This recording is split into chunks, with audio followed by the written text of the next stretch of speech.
The departure. The chamber of the Galactic Council was a spectacle of sound and color.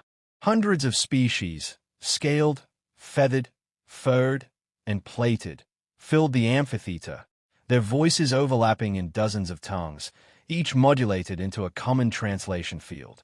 It was another day of quarrels over borders, trade routes, and the eternal question of who owed whom more in reparations.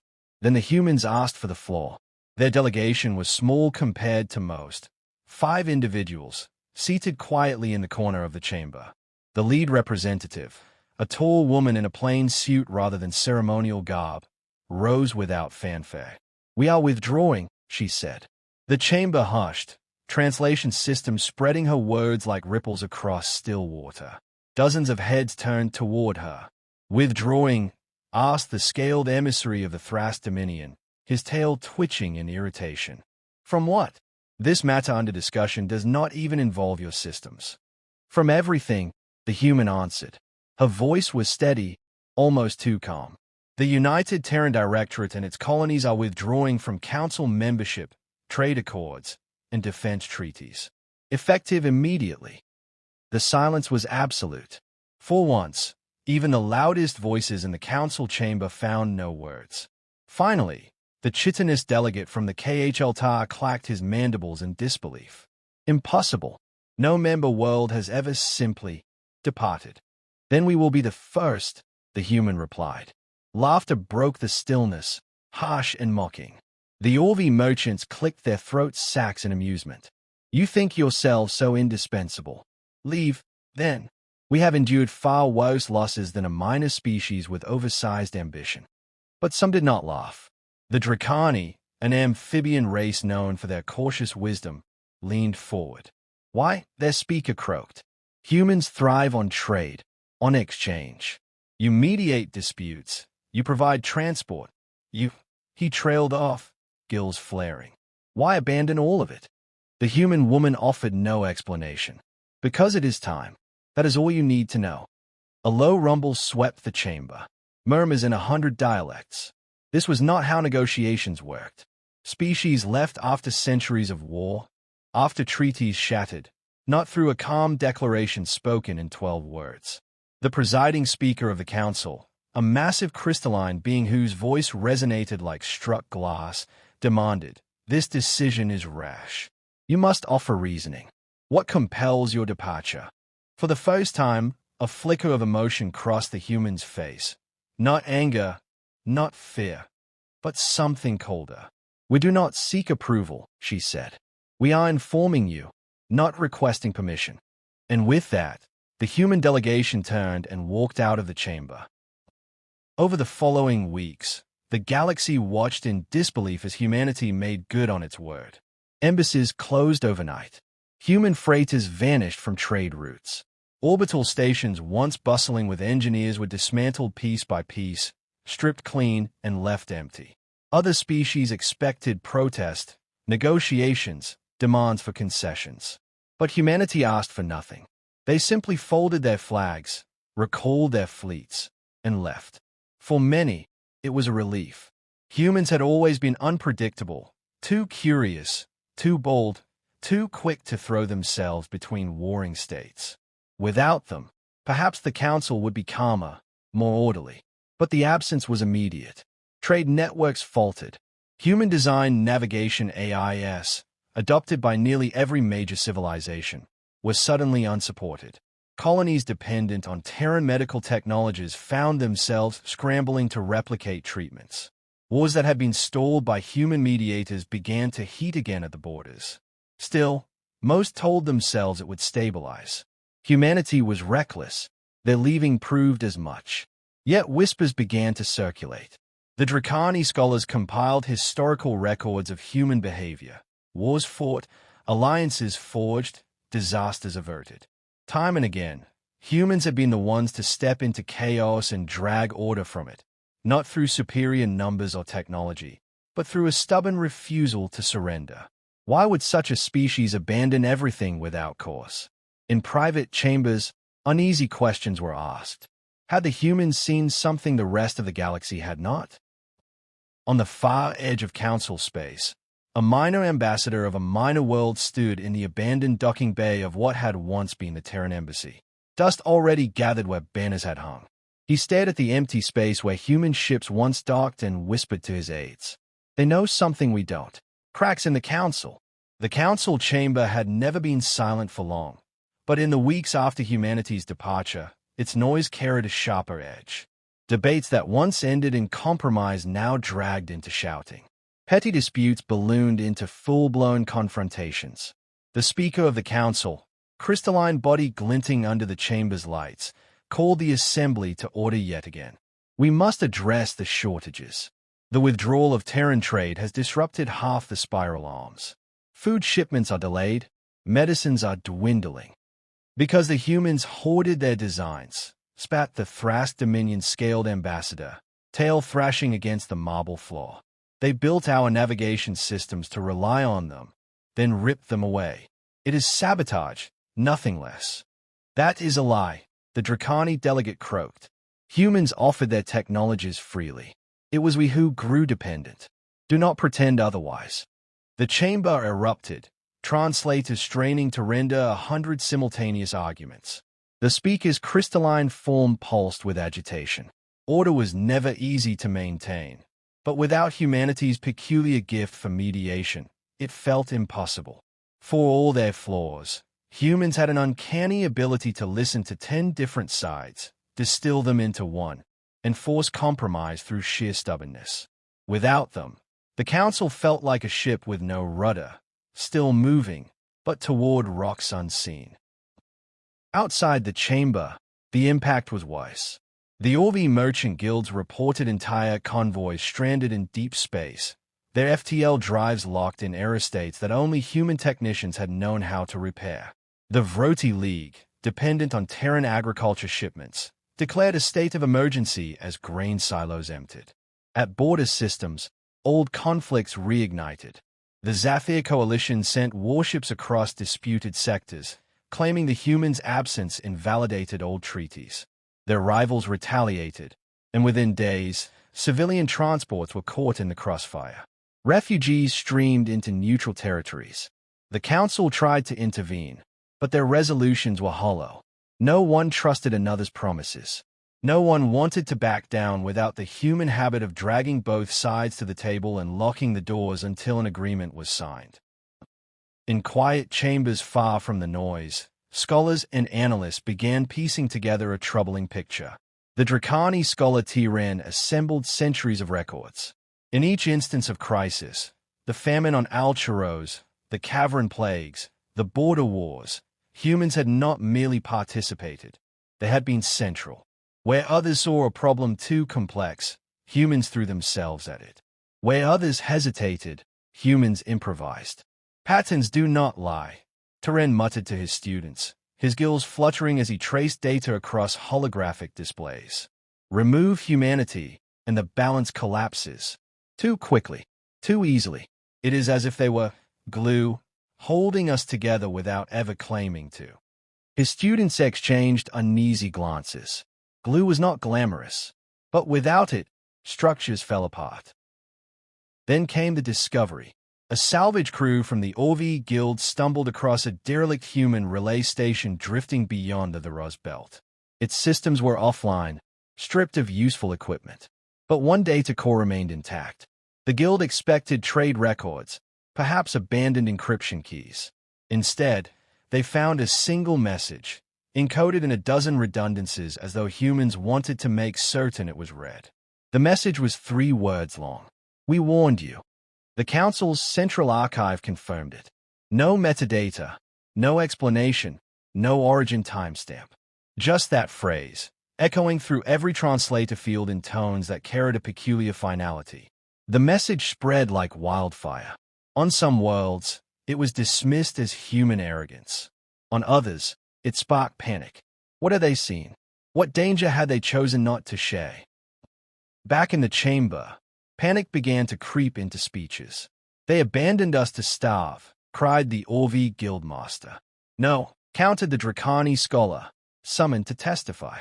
They abandoned us to teach us, or to protect us from something we do not yet understand. His words carried little comfort. Fear had already taken root. That night, in the quiet quarters of the council's archives, the speaker stood alone, crystalline body refracting the dim lights. He held the human message projected before him, replaying it again and again. We warned you. But warned of what? And why had humanity chosen silence over explanation? The galaxy trembled on the edge of something vast and unseen. And for the first time in centuries, the speaker felt truly afraid. The brink. The galaxy bled at its edges. Only 3 months had passed since humanity's quiet departure, yet already the fragile order the Council had held together for centuries was unraveling. Border skirmishes escalated into outright wars. Trade convoys vanished, either from piracy or blockades. Refugee ships flooded neutral sectors, overwhelming worlds that lacked the resources to support them. The Council convened daily, but their resolutions rang hollow. Promises meant little when no one enforced them. The humans had been the enforcers, not with superior fleets, but with the weight of their stubborn diplomacy and the unsettling knowledge that if pushed, they would fight harder than anyone else. Now that weight was gone. In the chamber, the Thrast Dominion pounded the marble with their tails, demanding authorization to annex 3 minor systems for protection. The Zathir coalition threatened war if they did. The Orvi merchants threatened embargoes unless the Council stabilized trade. Through it all, the speaker's crystalline body pulsed in ragged frustration. He had never seen the chamber so fractured. We cannot survive like this, he boomed, his resonant tones cracking across the hall.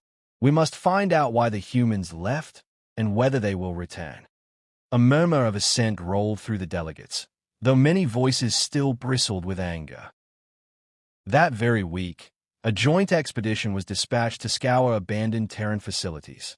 Among them was Admiral Koresh of the Dracani, chosen for his reputation as a cautious commander. His fleet found the remnants of human listening posts scattered along the galactic rim, stations stripped bare yet meticulously organized. No signs of panic, no signs of retreat, only deliberate dismantling.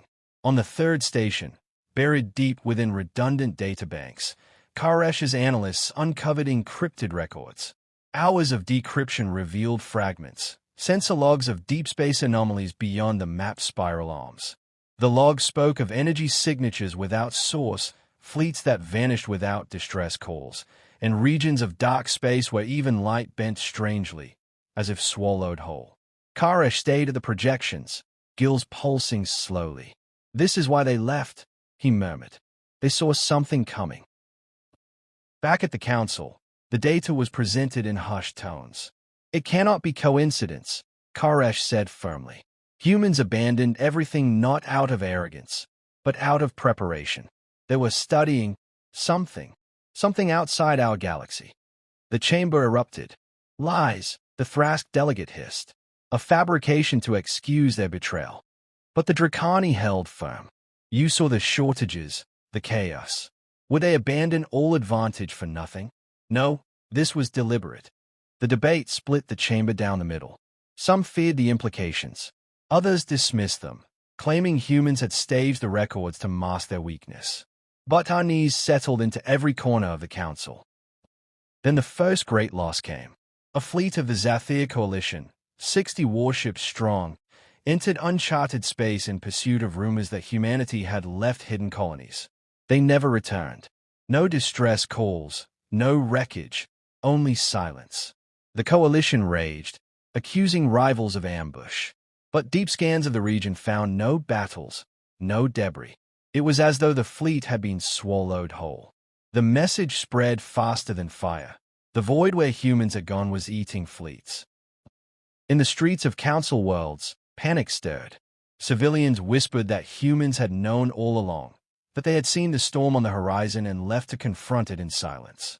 Refugees carried tales of human colonies gone dark, abandoned without a trace. Merchants hoarded goods, fearing the collapse of all trade.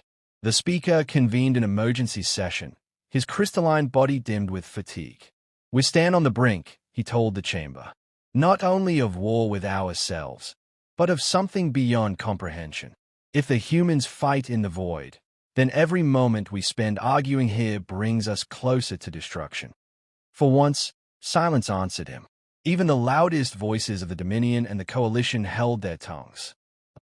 Late that night, in the private archives, the speaker stuttered the human message again. We warned you. The words felt heavier now. They were not arrogance. They were not threat. They were sorrow. The humans had left not to abandon the galaxy, but to shield it. And now, with the Council tearing itself apart, the shield might not hold. The galaxy trembled, poised at the edge of collapse, and the speaker wondered if humanity would ever return, or if they had already fallen beyond the void. The return. The Council chamber shook as alarms rang through every channel. Fleet signals, hundreds of them, had just appeared at the galactic rim. At first, the Council feared invasion. Delegates shouted across the chamber, some demanding mobilization, others demanding retreat. Then the first sensor feeds came through. The ships were human, but they were not the ships the galaxy remembered. These vessels dwarfed the heavy cruisers humanity had once fielded. Hulls of black alloy shimmered as though swallowing the light around them.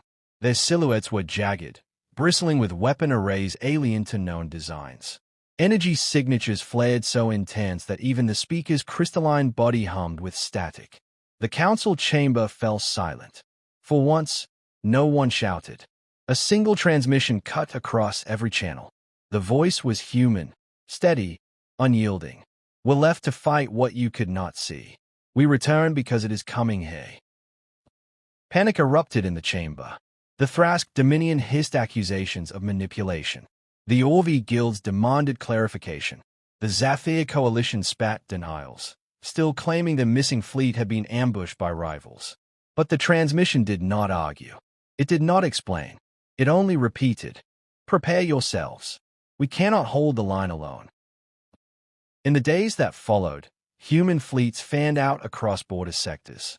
They established defense grids, deployed structures that shimmered with gravity fields, and seeded sensor nets along the galactic rim. Council observers who visited the human armadas reported soldiers who looked different, hardened, eyes shadowed by what they had seen. These were not the humans who had once mediated trade disputes with stubborn optimism. These were warriors who had walked through silence and returned scarred but unbroken. One Orvi observer described it best. They move as if war is no longer possibility, but inevitability. Yet the Council still fractured. The Thrask argued that humans were manipulating them with fabricated threats to seize power. The Orvi demanded access to human technologies in exchange for cooperation. The Zathir swore they would never submit to Terran leadership.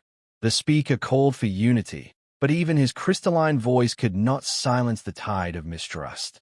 The Council had spent too long bickering. It had forgotten how to stand together. Then, the first glimpse of the truth arrived. Long-range sensors along the rim picked up a distortion, a ripple in space itself, vast as 1,000 worlds. Energy flays danced like lightning in a storm, tearing open a wound in the void. Out of that wound came a soundless shadow, larger than the greatest Council battleships. Its form bent light. Its movement was wrong, as if space itself recoiled from it. The Council delegates stayed at the recordings in horror. The humans did not hesitate. Their fleets engaged, unleashing torrents of energy so blinding that even hardened observers flinched. The battle lasted hours, and though the creature, or machine, or whatever it was finally driven back into the void, human losses were heavy. Only then did the galaxy understand. Humanity had not left in arrogance, but in sacrifice. They had gone to face this alone, without risking the Council's infighting leaking the truth. They had bought time with silence. When the Council convened after the battle, the speaker rose, light fractured across his crystalline body. You see now, they left to protect us, and still we fight among ourselves. For the first time in living memory, the chamber was hushed. Even the Dominion-scaled ambassador lowered his head, unable to deny what the recordings showed. The speaker's voice rang like a bell struck hard. We stand on the brink, not only of destruction, but of choice. Will we cling to our divisions, or will we stand with those who chose to fight in silence for us? The human envoy entered then, a single representative, clad not in ceremonial robes but in battle armor scorched from the void. She looked at the assembled species with eyes that held both exhaustion and iron. "We do not ask for obedience," she said. "Only resolve. The storm we held back has found its way here. Stand with us, or be swept aside. The choice is yours." Silence followed, a silence heavier than all the years of council debate. The galaxy had laughed when humans left. Now, as their fleets blazed at the edge of known space, no one was laughing. The council stood on the brink of collapse, of unity, of survival. And for the first time in centuries, its future lay not in words, but in the will to follow where humanity had already gone.